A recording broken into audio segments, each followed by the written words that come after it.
అయోధ్య రాముల వారిని తలుచుకోకుండా ఉండలేము. అలాగే అయోధ్య పూజా సామాగ్రి కూడా వాడకుండా ఉండలేము. అయోధ్య పూజా సామాగ్రి వాడండి, మీ పూజని పరిపూర్ణం చేసుకోండి. డీలర్షిప్, డిస్ట్రిబ్యూషన్, హోల్సేల్ కై సంప్రదించవలసిన నంబర్లు.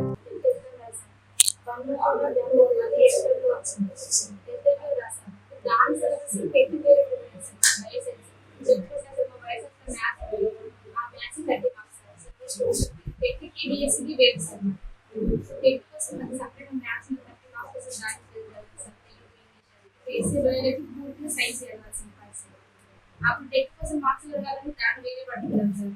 అక్కడ ఇప్పుడు మళ్ళీ సార్ కనీసం ఒక 45 డేస్ కూడా లేదు సార్. మళ్ళీ లేదు.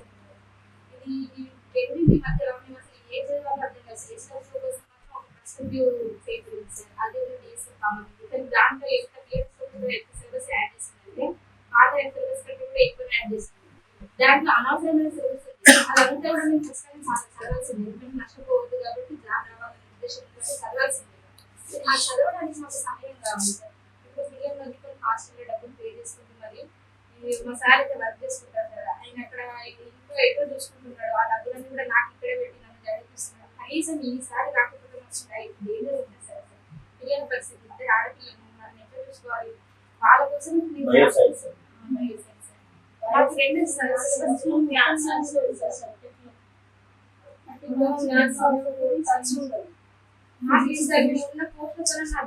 అడ్జస్ట్ అయిపోయిందని చెప్పి స్టార్ట్ చేసి వచ్చినాం సార్.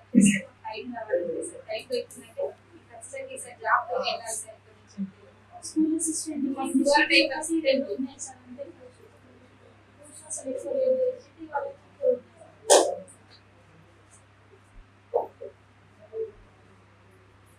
పరిస్థితి హాస్టల్ స్నానాల కోసం కూడా టైం వేయట్లేదు సార్. ఇక్కడికి ఎందుకు వచ్చినామంటే కేవలం కొనుక్కోలేదు టైం ఎన్నిసార్లు జరగవచ్చున్నట్టుగా. ఎందుకంటే రివిజన్ ఎక్కువ ఉంటేనే కదా సార్ మనం గుర్తుండేది. దానికోసం మరి 1 అవర్ పోయినా పర్లేదని చెప్పేసి వచ్చినాం సార్. ఎవరి దగ్గర కూడా పోలేము, అడగలేము. అడిగేటోళ్ళు కూడా కాదు, మీకు చేయలేని పరిస్థితులు కూడా ఉంది. మీరే మాకు బాధ్యత. మీరు తెలంగాణ రాష్ట్రానికి ఆ రోజు ఎట్లయితే బాధ్యత ఉన్నారో ఇప్పుడు కూడా ఉండాల్సిందే. మీరు అన్నారు ఇప్పుడు ఎమ్మెల్సీ ఇది కాదు, మీకు చిన్న పదవి అదేందా. రాష్ట్ర వ్యాప్తంగా మీకున్న పదవి వేరు, మీకున్న ప్రశ్నించే తత్వం వేరు. కాబట్టి మీరు ఖచ్చితంగా దీన్ని బాధ్యత తీసుకోవాలన్నా. మేము సీఎం దగ్గర పోము, పిఎం దగ్గర పోము. మీరే మాకేం చేస్తారో, మాకు ఎలాంటి న్యాయం చేస్తారో చేయాలన్నా.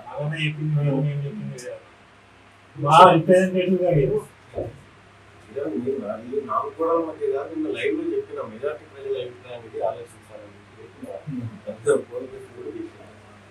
నేను ఎవరో అనుకుంటున్నట్టు తీర్మానం అనేది నేను తప్పించుకుంటాను కాదు. అవసరం రాజీ పడని అవసరం అయితే రాజీనామా చేస్తాను.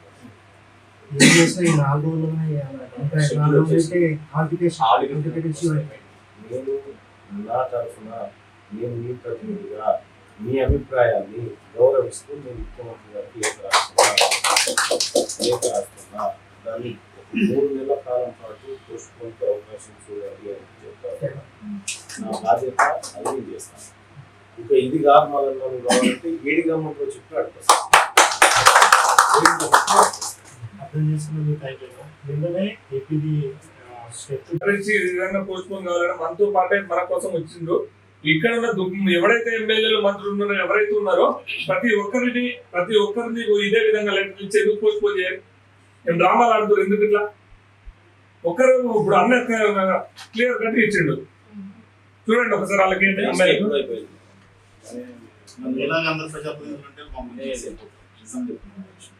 పెద్ద కోరిక 3 మంత్స్ టైం పోస్టులు అడగట్లేదు, ఏమి లేదు. 3 మంత్స్ టైం 3 మంత్స్ మాట్లాడుతూ ఎగ్జామ్ పెట్టమని చెప్పేసి అనుకో పెట్టొద్దని మళ్ళీ అప్పుడు టీఆర్ఎస్ గొడవ చేస్తాను. టీఆర్ఎస్ మా సంబంధం లేకపోతే కూడా చాలా లేకపోయినాయి. టీఆర్ఎస్ మాకు కాంగ్రెస్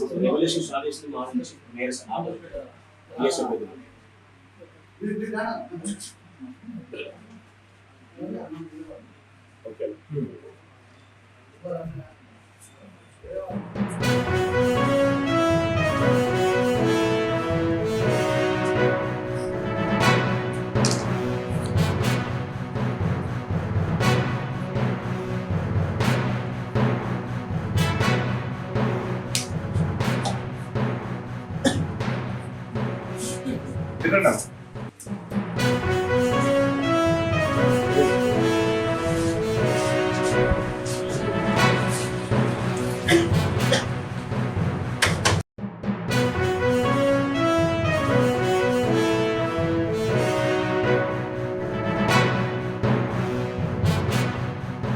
అయోధ్య రాముల వారిని తలుచుకోకుండా ఉండలేము. అలాగే అయోధ్య పూజా సామాగ్రి కూడా వాడకుండా ఉండలేము. అయోధ్య పూజా సామాగ్రి వాడండి, మీ పూజని పరిపూర్ణం చేసుకోండి. డీలర్షిప్, డిస్ట్రిబ్యూషన్, హోల్సేల్ కై సంప్రదించవలసిన నంబర్లు.